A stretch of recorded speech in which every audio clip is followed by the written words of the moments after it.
we've had loads of different conversations this morning already, and I think Tammy was asking me, he was like, how are you actually going to build like a 6-figure business within 6 weeks? And it all comes down to understanding processes and systems that will enable you to grow at a rate. So for example, I've been working with Jacob probably the last 3 days, 4 days. 4 days, yeah. Okay, I've been thinking about doing it for a while now. However, the reason why I didn't want to do it is because I didn't have an infrastructure in the back end. I didn't have something that was systematic enough to scale. From the idea was inputted since that meeting. When did we do the Alpha Setter Leverage Creator meeting? It was July. Mid-July, 12:30. Okay, cool. It's got a good memory. But yeah, so 12th of July, 13th of July, that was when we first met, right? Yeah. So from that moment, since the 12th of July, it's obviously October now, it's probably like 3-4 months, I had Jacob in the back of my head that he's going to work with me, okay? But in order for me to scale it the way that I want, okay, I need to make sure that I've got the installers that can fulfill, okay? I've got the right sales guys that can actually communicate with the leads in the back end, all of these things. And also, I want to make sure that everyone gets paid the right way. So I want to have X amount of money in the bank before I can do that. But you need to just piece all of these things together. So if, let's just say you're in sales, okay, right now, or you've got like a coaching business, all of these things you need to ask yourself. So number one, everyone always starts with an idea. And that idea is great. You can get really excited about that idea. Okay, everyone has like a specific lifestyle that they want. Everyone has like a specific job that they want. You want to make it in like drop shipping, or you want to make it in sales. You want to make it in coaching, all of these things. Okay, you want to grow to 6 figures in a month or 7 figures in a month, all of these things. That sounds fucking great. But the next part behind backing this idea, okay, is number 2 is the information that you have. Number 3 is the systems and processes. And number 4 is the capital. The benefit for us right now in the world that we live in is you can literally gain access to information so fucking fast. Some of the stuff that you can watch on YouTube now, I'm like, mate, how the fuck am I getting this for free? Do you ever think that way sometimes? The problem with the world that we live in right now though is because there's so much good information and so many different fucking angles, you don't know where to put all your energy towards. Because there's so many good ideas, right? So once you've got enough information about a specific idea that you want, the next part is just to really lock in, okay? And that's when you start really understand and start to build systems. In order to get better information, in order to get better systems, you have to have money. We were joking about earlier, and some of us here have invested into certain courses or mentors and stuff like that. And some of them have been amazing, okay? Some of them haven't been that great. And to be honest, even myself, I think it must have been like 10 weeks ago now, invested like $5,000 just like that. Okay, I didn't even think about it. Okay, and I've literally had like 3 phone calls. Do you know what I mean? I'm not putting this on my story. Yeah, it's fine. I've had 3 calls. But it's fine though. I might not gain the information today. It might not be a short-term win, but that will allow me to build another network in the future. Does that make sense? So it's nothing too bad. However, it's systems and processes and capital, right? So you just ask yourself, okay, so what are the businesses that every single person here wants to build? Everyone here is obviously quite entrepreneurial. That's the reason why you're here. That's the reason why you've impulsively woke up at like 2 o'clock in the morning to come in. Okay, that's why some of you guys saw like an Instagram video like yesterday or 2 days ago and you're like, okay, there's an event popping up. All of you guys are obviously super keen and hungry to just get something. You don't know what it is, okay, but there's something here that you want. But what is the idea behind everyone? What does everyone want to do? So you said today or just overall? Or just overall in general. What do you want to build? Scale my sales agency. You want to scale your sales agency. Okay, cool. What about yourself? Do personal branding so I can get my coaching going. Okay, sweet, cool. What about yourself? I came here to learn more about how to run a door-to-door sales office. Okay, sure. Okay, I can definitely teach you how to do that. Okay, I'm going to put it out there to all of you guys. And I don't think anyone's actually ever heard me say this before, but the reason why I want to go to Australia, okay, is because I've been running a direct sales business in the UK for the last nearly 10 years. In February 2025, I would have been doing this business for 10 years. Everything that I've been able to build, okay, has all been from the hustle culture mentality in the beginning. And the only reason why is because that's all I could give. Does that make sense? Like, I didn't have the information. I didn't have the education, okay? I didn't have the systems and processes, and I fucking didn't have any money. But I had an idea of a certain lifestyle that I wanted to build, and the only thing that it would cost for me to do that was to work all of these fucking hours. But once you get to a point where you make the money, or you have systems and processes, and you have the information, because you're so used to just the hustle. What happened with me was the idea of like working 9 to 5 was never something that I was attracted by. It was just that I just never wanted to do it. The way that I looked at the 9 to 5 was like a cage, right? Like you're trapped, okay? And you don't own your life. However, I built a business and I ended up building a cage around me, which was my business just relied on me. And if I pulled myself out of the business, the whole business would collapse. And what that meant was I found information, I created systems and processes, and I had the capital, okay, but all of these things, okay, relied on one thing, which was me. So I guess my biggest focus the last like 2 or 3 years was to automate the business that I had, to make my systems better, to not have to rely on me ever again. Obviously, I'm still in the business right now. I'm still pretty involved. I probably come in like Monday mornings. If I choose to come in like a Thursday or a Friday, then I'll come in, okay? But I don't have to like hustle that hard anymore, okay? Because the systems and processes are there now, okay? The option is to go hard and the option's not. But the reason why I'm going to Australia is because I guess that's like chapter 1. My chapter 2 now is to create a business where the culture that I want to build is called hit goals and fly. So hit goals and do what the fuck you want. And sometimes in the beginning, okay, it's going to take you 8 hours in order for you to hit that goal. However, you get really, really good, okay, and then it might not need it might not need 8 hours of your time anymore. It might be 6 hours, or it might be 4 hours, or it might be 2 hours. Does that make sense? But it's all based on leveraged inputs. The reason why I want to record everything from the get-go, from getting there. Sometimes you're going to see me work till 11 o'clock in the night, okay, in the beginning, because that's what it's going to require for me in that point in my life. But can I do that forever? Obviously not. Not every single person is going to be able to do that forever.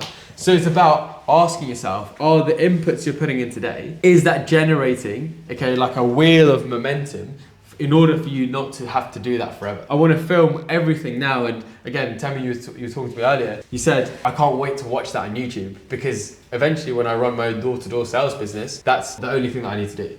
And it also means that all I have to do when I do coach you, if you do get into the space, is just show you these videos and then we'll run it through it together, and then I'll just watch you and I'll just give you the right conversations to have in between. So I've already got the information, I've already got the systems, and then it's just about implementation, isn't it? That's it, man.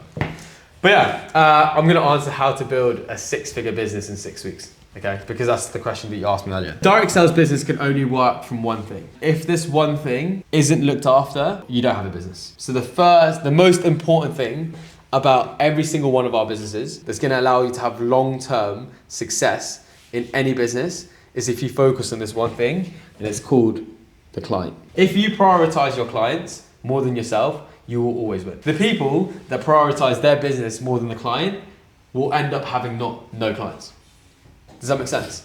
And the thing is, if a client is getting a lot of business from you, you might over exceed their expectations. But if you over exceed their expectations, what do you think happens? You get more clients. You don't even have to do that much. You don't even have to be that good at sales, but you just get more.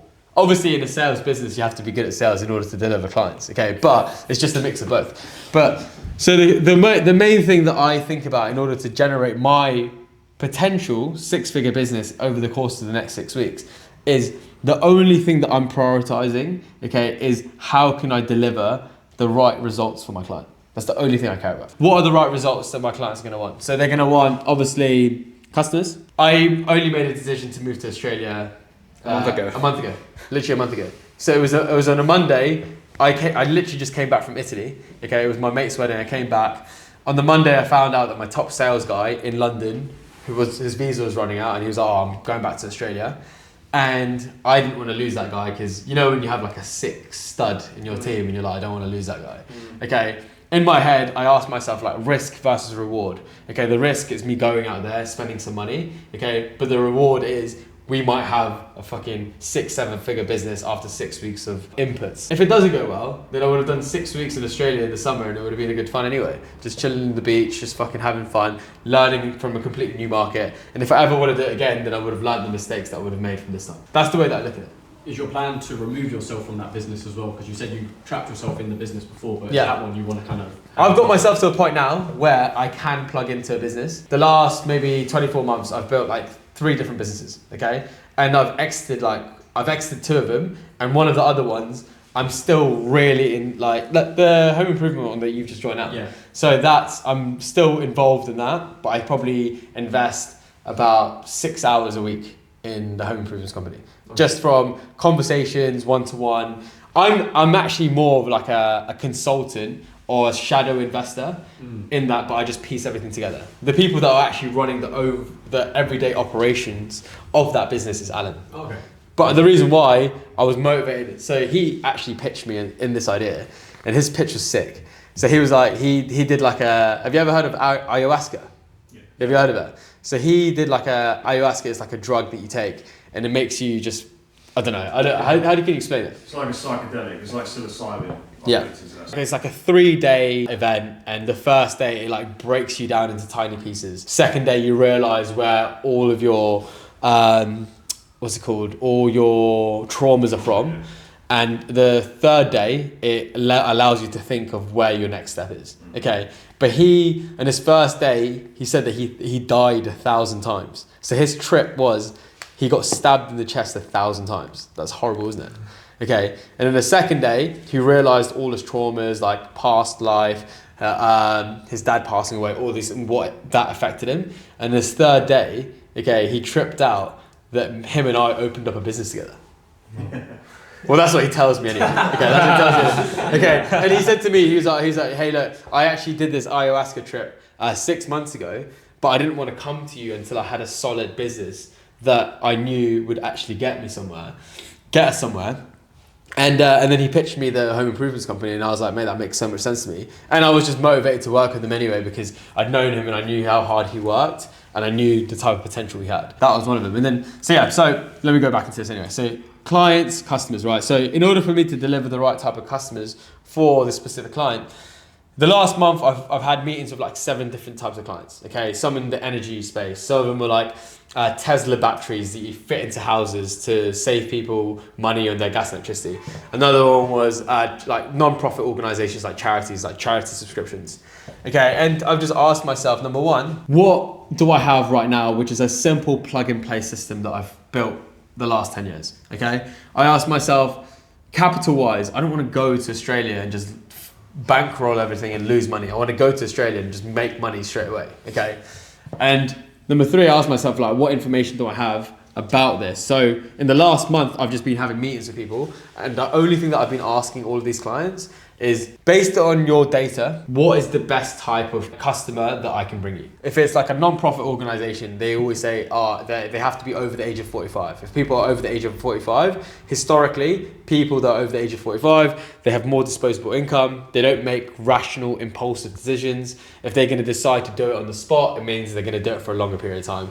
The people that donate over the age of 45, they tend to donate at least over 3 years, which means they're guaranteed to make money. If it's like an energy product, the reason why I didn't continue and sign with energy, even though I'm doing energy in the UK right now, and that's like our biggest output, the reason why I didn't is because I couldn't collect enough information about the energy market in the space of time before I was moving over. If you look at like risk versus reward, there was too much of a risk. And if I'd gone there on energy, it would have just been from like ego telling me to do that. Or like maybe comfort zones because I've been selling it for the last like 2 years. And what did you choose? What did I choose? Yeah. I chose non-profit organisations, charities. And how did you find the most information? Like, were you just speaking to the people? Or? With regards to charities, whatever market you're in, whether you're here, any Western world, okay, the market's going to be pretty similar with regards to creating funding for charities. And it's something that is like bread and butter. I know that you can scale that to like 20 guys in 6 weeks if you really fucking knuckled it down.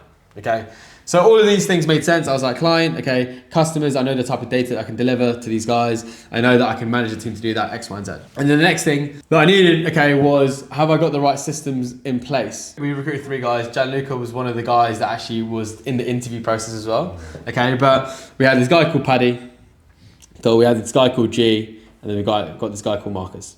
G's been doing it for 3 weeks. Paddy was already a manager. okay? And then Marcus has always done energy sales. He's never done charity sales. However, I know for a fact that if I just train these guys for 1 week, okay, based on my experience and what I've done already, I know for a fact if I spend 8 hours in a day selling with these guys, that's 40 hours in a week. If they watched me, based on their drive, based on their hunger, based on their student mentality, based on their attitude, based on how excited they are to learn, if I spent 40 hours with 3 of these guys for a whole week and I just showed them how to do sales, do you think they'd be able to copy me? 100%. Imagine you're role playing with a person that you're trading for 40 hours straight, but with them with actual customers. Yeah. And that's the reason why I believe in direct sales. You can train somebody within 2 days, 3 days. If I just exposed, if you're good at sales, okay, and you understand consumer behavior, and you understand buying signs and non-buying signs, and you understand the types of customers that are actually going to buy, the type of customers that aren't going to buy, you can read the body language. If you can do that, okay, if you understand that system within yourself, if you spent in a whole week with that person, they're going to get good. So I'll just break down some maths for you guys. So there's going to be 4 of us when we first start. Paddy, G, Marcus, and myself. So there's 4 of us, okay? In the beginning, I'm going to aim for just a bare minimum of like three sales a day. So that's 15, okay? Marcus will probably do 10. G, he's already learned how to do 12. He's already done 12 this week, but he'll do, let's just say 10 again. Okay, Paddy, let's just say he'll do 10. So by the end of that process, we would have done 45 sales that week. The second week, I'm going to bring in another 4 new people, okay, that we've been recruiting the last 2 weeks, okay? Recruiting is pretty simple. We'll post some job adverts. I've already got some guys that have applied from social media as well. So we'll bring the top 4 people out of 100 people that have applied already. Completely brand new 4 people that have never done sales before. Mm-hmm. So the first week, my first week agenda is to teach these guys a system to be able to be as good as me and not even doing that crazy numbers, doing 3 customers a day. These guys are just doing 2 customers a day. Yeah. The second week, I'm going to teach these guys, okay, to go from 10 to 15. So I'll be doing 15, Mark's will be doing 15, G will be doing 15, Paddy will be doing 15, okay? And then every single new person that we train, okay, brand new, they'll do at least 6 each. So at least 1.5 a day, okay? So by the end of that, so 21 times that by 4, that's 80, that's now 84 sales that's generated from that team in 2 weeks, okay? The third week, what I'm going to do now, I'm going to remove myself from the situation. I'm automating the system. So all I'm doing now in the third week is I'm still going to be going to their events, but instead of having, here we're going to have 1 event, here we're going to have 2 events, here we're going to have 3 events, okay?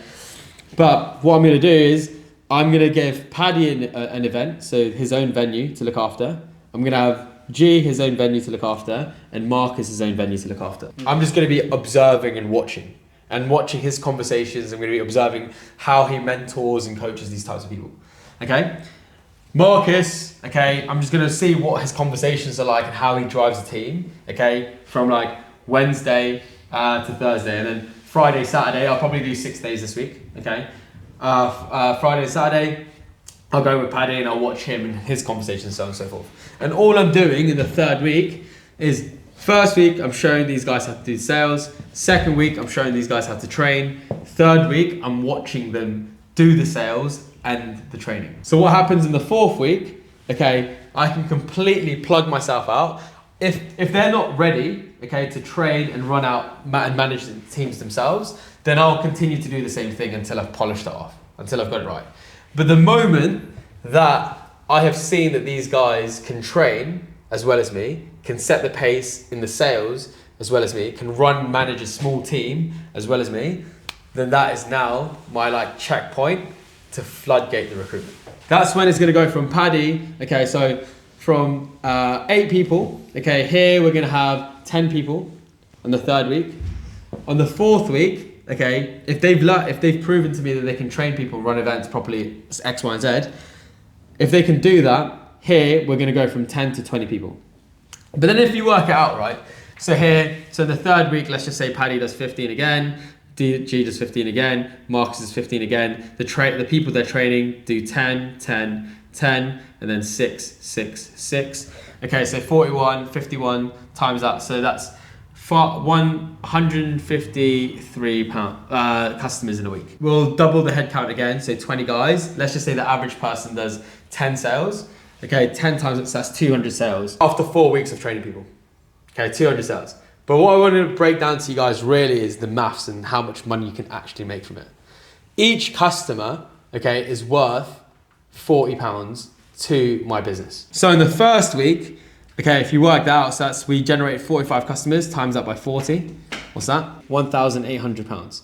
Obviously, we've got a couple different things that we pay for as well. So the office space, within that 4 weeks, it costs £1,000. I got a pretty good deal, to be fair. What else do you pay for? The recruiter, I think I've closed Hannah to come in and I just bought her flights. So I don't actually... Oh, she's coming now. Yeah, I don't need to pay for anything. So recruiter, I put that for free anyway.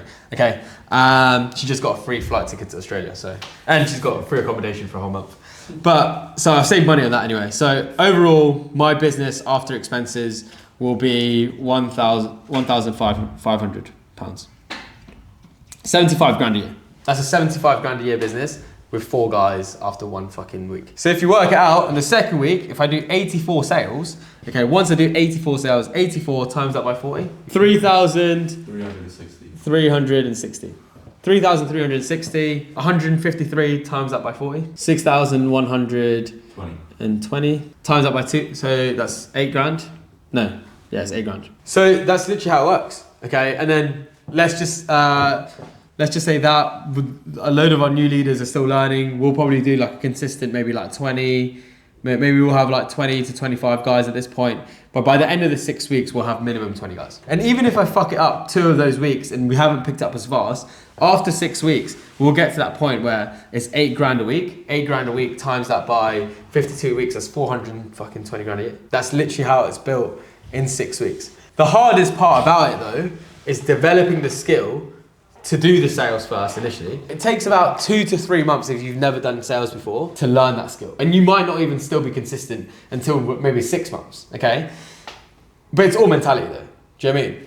Training people, that usually takes anywhere between maybe a month to 2 months. That's why usually it takes people about 12 months to really, really understand how to do this. And I'm trying to condense it down to 6 weeks. I might have to do like some 12-hour days for like 2 weeks, maybe even 3 weeks.